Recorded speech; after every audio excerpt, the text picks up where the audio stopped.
Assalamualaikum dan selamat sejahtera sebagai pembuka cerita. Terima kasih saya ucapkan kepada korang yang baru ataupun yang dah lama mendengarkan kisah seram di channel Seram Santai, dan Syafa mendoakan korang semua sentiasa dilindungi oleh Allah daripada gangguan manusia, iblis, syaitan dan juga jin, serta urusan dan juga rezeki korang dipermudahkan. Untuk episod kali ini, Syafa akan menceritakan kepada korang kisah seram yang berdasarkan kisah seram benar. Sebelum tu, Syafa nak minta korang lakukan sesuatu kepada Syafa. Kalau korang belum lagi tekan butang like untuk video ni, tolong tekan butang like. Dan kepada korang yang baru mendengarkan kisah seram di channel Seram Santai ni, pastikan korang tekan butang subscribe dan juga butang loceng. Jika korang dah berbuat demikian, Syafa ucapkan terima kasih banyak-banyak. Okey, untuk kisah yang pertama. Pengalaman seram ni dikongsikan oleh kawan Syafa, yang mana kawan Syafa ni dia diuji oleh Allah untuk memiliki hijab mata yang terbuka. Kawan Syafa ni dia jenis workaholic. Dia pergi kerja pagi, malam baru dia balik. Pukul 1-2 pagi, sinonimnya waktu tu kita ni dah tidur. Tapi waktu tu lah dia nak tengok TV, dia nak berehat. Dan satu malam, masa dia tengah tengok TV seorang-seorang dekat ruang tamu, secara tiba-tiba dia nampak jelmaan arwah sepupu dia yang telah meninggal dunia lebih kurang 2 minggu lalu depan dia.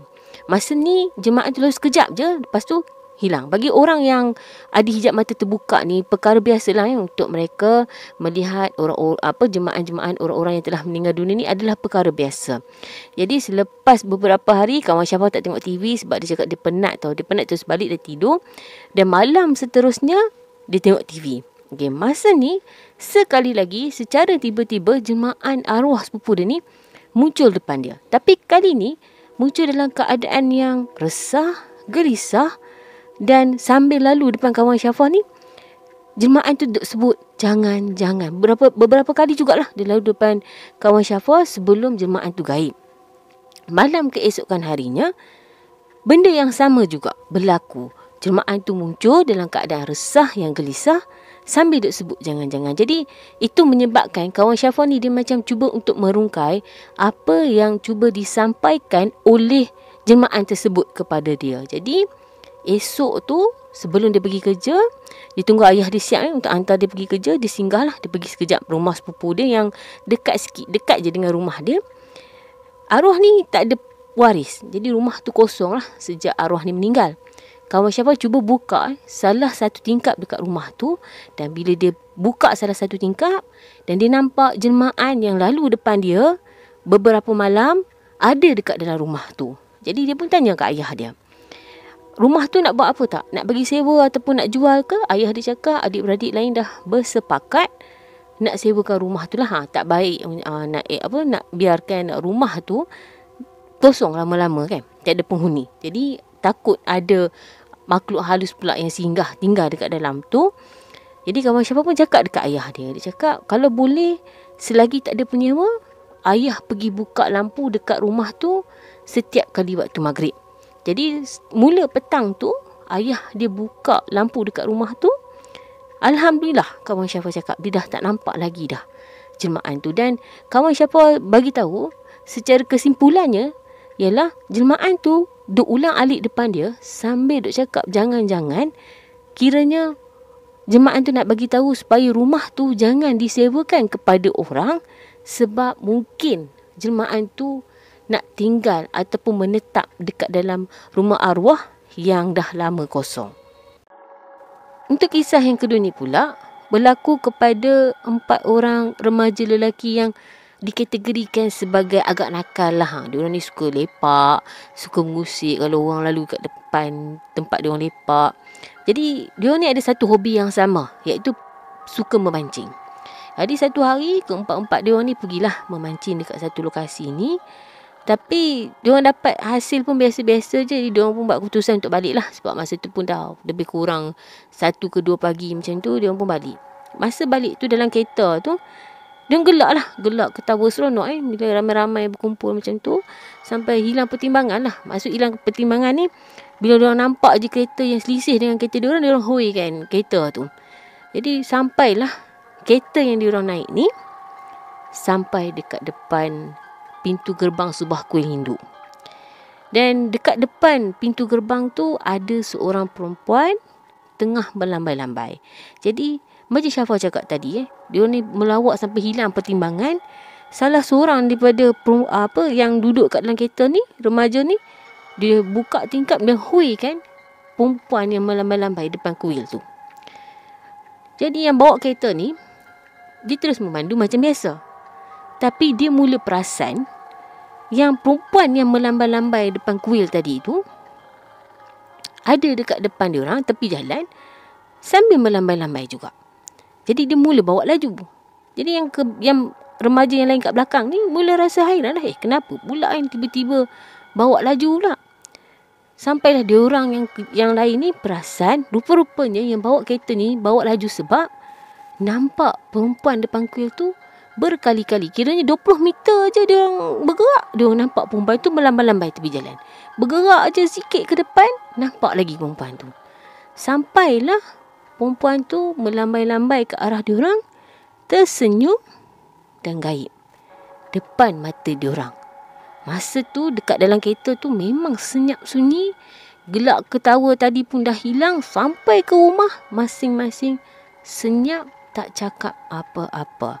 Sebab tu orang cakap orang tua-tua dulu selalu berpesan, jangan terlalu seronok, sebab nanti takut benda buruk berlaku. Macam diorang ni terlalu seronok sampai jumpa hantu.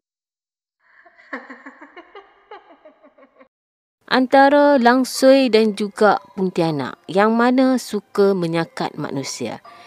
Puntianak ni dia bukannya berada kat bawah tu, maksudnya dia pijak tanah tapi dia ni tak ada kat atas pokok. Dia jarang berada di atas pokok berbanding dengan langsui. Langsui ni dia suka berada dekat atas pokok sambil menyisir rambut. Dia suka menyanyi. Kalau korang dengar ada perempuan menyanyi atas pokok ke apakah, tu mungkin langsui. Dan yang suka sakat manusia ni puntianak lah. Puntianak ni dia berada kat bawah. Dia suka sakat manusia. Yang balik malam-malam tiba-tiba melintas, tiba-tiba dia dukung anak tepi jalan. Itu adalah puntianak. Tapi sesungguhnya puntianak ke, langsui ke, hantu raya ke, toyol ke, tu semua adalah nama-nama yang orang Melayu bagi dekat jin-jin ni. Jin tetap jin. Okey. Untuk kisah yang seterusnya ni tentang dicakar puntianak. Okey, kejadian ni dialami oleh budak perempuan bernama Siti. Siti ni dia kuat melawan mak dia tau. Satu hari mak dia marah dia sebab dia makan, dia tak tutup balik makanan atas meja dia dengan tudung saji. Jadi menyebabkan kucing-kucing dekat rumah dia ni pergi makanlah makanan-makanan dekat atas meja tu. Jadi mak dia ni pun bertengkar lah dengan Siti. Masa tengah bertengkar tu, bapak Siti ni suruh Siti ni pergi ambil baku kuih lah. Diorang ni ada letak kuih dekat gerai. Jadi nak meleraikan pergaduhan dua-dua beranak ni, bapak dia pun suruhlah si Siti ni pergi ambil baku kuih dekat gerai. Masa Siti ni bergerak keluar, mak dia ni biasalah mak-mak kan tengah marah. Mak dia cakap, biar ada yang cakap kau. Mak dia cakap macam tu. Jadi Siti ni pun pergilah ambil baku kuih. Mungkin jauh sikit lah antara gerai dengan rumah Siti ni, dan mengambil masa yang agak lama untuk sampai ke gerai dan balik ke rumah. Sampailah waktu maghrib, bapak dia perasan Siti ni tak sampai-sampai ke rumah lagi. Jadi bapak dia pun pergilah cari Siti. Cari-cari nampak Siti ni terbaring dekat dalam ladang pokok pisang. Jadi masa Siti ni bapak dia jumpa, bapak dia nampak atas bahu Siti ni berdarah banyak lah. Macam ada luka lah dekat atas bahu Siti ni. Jadi bapak dia pun bawa dia pergi ke hospital. Masa tu Siti tak sedarkan diri sebab mungkin darah dia hilang banyak.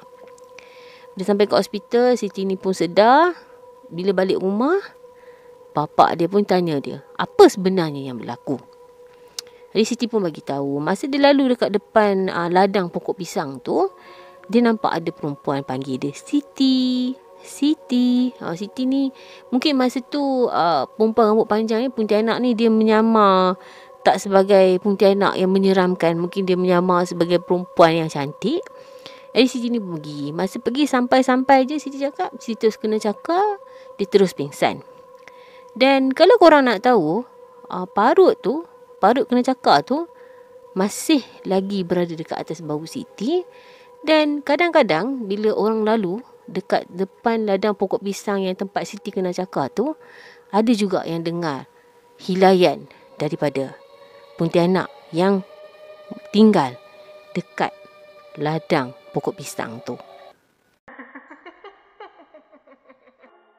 Saya nak kongsikan sikit dengan korang tentang asal-usul Pontianak dan juga Langsui menurut orang Melayu ataupun kepercayaan orang Melayu lah.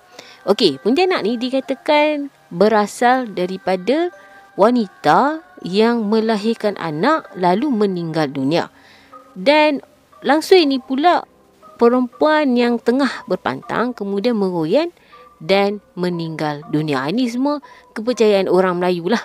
Dan sesungguhnya jin itu adalah jin orang Melayu yang bagi nama kepada jin-jin ni mengikut rupa dan bentuk mereka ni menjelma. Dan sesungguhnya kita sebagai orang Islam, kita tak digalakkan terlampau takut dan juga terlampau berani dengan makhluk yang bernama jin ataupun hantu yang kita duk panggil ni. Sesungguhnya kalau kita berani pun ada impak yang kita tak tahu apa yang berlaku kepada kita, dan kita terlalu takut pun kita tak tahu apa sebenarnya yang akan berlaku kepada kita. Sebab hantu ni dia boleh tahu seseorang tu takut ataupun tidak. Macam contohnya lah kan, orang cakap dekat situ ada hantu. Jadi bila kita tahu dekat satu lokasi tu ada hantu, otak kita ni daripada mula nak sampai dekat situ kita mesti duk fikir takutlah kat situ ada hantu, kat situ ada hantu.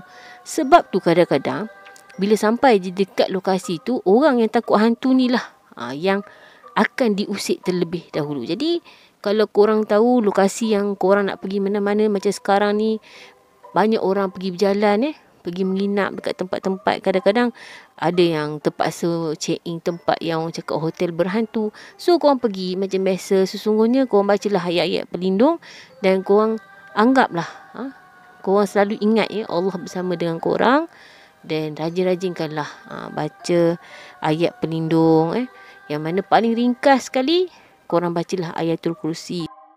Setakat ini saja perkongsian Syafa. Jika ada kekurangan, Syafa minta maaf. Sesungguhnya yang baik itu datang daripada Allah dan yang kekurangan dan buruk itu datang daripada Syafa. Sehingga kita bertemu lagi dalam episod yang akan datang. Jangan lupa untuk like, komen dan juga share. Kalau korang belum subscribe, korang subscribe dulu channel Seram Santai ni. InsyaAllah Syafa akan cuba untuk upload kisah-kisah seram dengan lebih kerap. Sebelum itu, sesungguhnya hantu yang kita panggil Pontianak, pocong, toyol, hantu raya, Plesit, itu adalah panggilan yang diberikan ataupun nama yang diberikan oleh orang Melayu kepada jin. Sehingga kita bertemu lagi dalam episod yang akan datang. Assalamualaikum warahmatullahi wabarakatuh.